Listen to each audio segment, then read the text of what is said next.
What's up everybody, I'm Jeremy from Weldtec Designs, and today we are gonna jump into this awesome van behind me, but I'm gonna have two helpers today. We'll see how much they wanna help.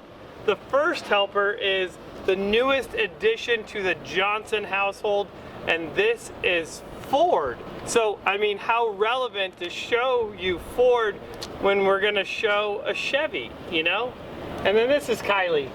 And Kylie, that's just the boss baby, that's what we call her. But anyways guys, let's jump into this awesome van behind me. We did all kinds of cool stuff to it, and what's even cooler about this van is the customers started to do the build out on the inside, and it looks pretty amazing.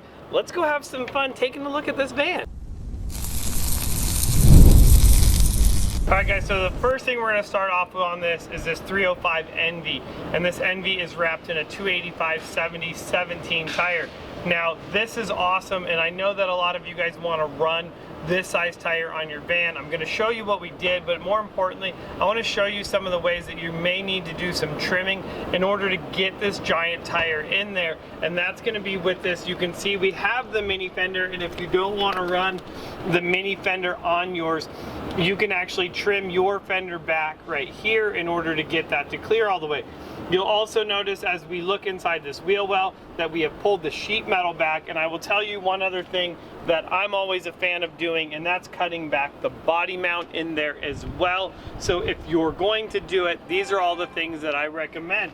Also, you can see in the front we have trimmed the bumper a little bit in the front as well to get that to clear. Now you may be asking is how did we get that 285/70/17 tire and wheel to fit in there? And I will tell you this one more thing while we're going over it. This is a 8.5 inch wide wheel. It is a 0 offset wheel with 4 3/4 inch of back spacing on there. On this front suspension, we did do our 3 inch lift spindle and our coil spacer to get a total of 5 inches on this lift kit. So that is always awesome. And you know, I mean, who doesn't love their Chevy van lifted? Let's jump to the back and talk about what we did back there. All right guys, so we're jumping to the back of this. There's no need to trim anything in the rear of this, as this tire is gonna not have a problem, you know, rubbing at all in there. What we did on the back of this is we actually did a set of leaf springs in there. So these are our progressive leaf springs, getting rid of the old ones. And the benefit really in this is gonna be a few different things. First is gonna be ride quality.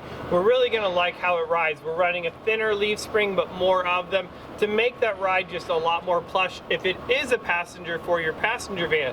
Another great thing about these leaf springs is that when you do have a build out like these particular customer does, you start adding a significant more weight to it, and as this build continues, we know that they're going to add even more weight to it. So we're going to want that leaf spring, because if you do notice, the rear still does sit a little bit higher, and that is definitely a plus. The last thing to finish this off, in the rear we added a set of Fox shocks to make this ride even nicer. So that's it really for the suspension on this. I know you guys have been dying to see it, and I want to show off the customer's awesome work that they have done to the inside of the Chevy Express van. All right guys, so in this you can see that they are doing some amazing looking woodwork in there. I can't wait till this is all done to see it. So you will see that they've also done kill mat in the inside of this, so something a little bit different. If you guys notice, if you saw our SEMA van video, we are doing dyno mat all on the inside of this. So I would love to hear your opinion if you've used the kill mat on your particular build and how you like it. So Kylie definitely thinks that this thing is cool, little chocolate mouth face over there. She likes that there is a bed in the back of this thing, and man, that's like just her size bed. I don't know if I could fit back there in that thing. Now I want to throw down some knowledge for all of you people that may have missed it in another video, and we always talk about how it sucks how these Chevy doors don't open up all the way, and what I want to do is show you how to get it to open up all the way. And what's really cool about this particular one is we're actually going to be able to see it in here and what the mechanism is actually doing. So here's what it is, guys, is you can see this latch mechanism usually catches on the post in there, and that's what doesn't allow the door to open up all the way. So what we're going to do is when we close this door, almost all the way. We're gonna leave it about a quarter of the way open, and I'm gonna put my finger behind this, pulling this out towards me. And you can see when I do that, it's just pulling this out. If essentially, if you didn't have a panel on here, you could do this same thing, but I'm just gonna pull this out. You can see I'm just pulling it out, and now my door is gonna open up, well, as much as possible, more than just 90 degrees on there, which is also going to be great.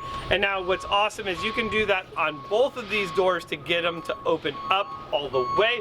If you did not know that information, please leave a comment and say, hey, thanks Jeremy, I never knew that. Can't wait to go try that out on my Chevy Express van. And while you're doing that, make sure you guys smash the subscribe button. Give this video a big thumbs up, and I think Kylie, she likes the curtains the most. What do you think, Kai? Oh, where'd Kylie go? There she is. There she is. So, really cool build, guys. Thanks for watching. We'll see you guys in the next video.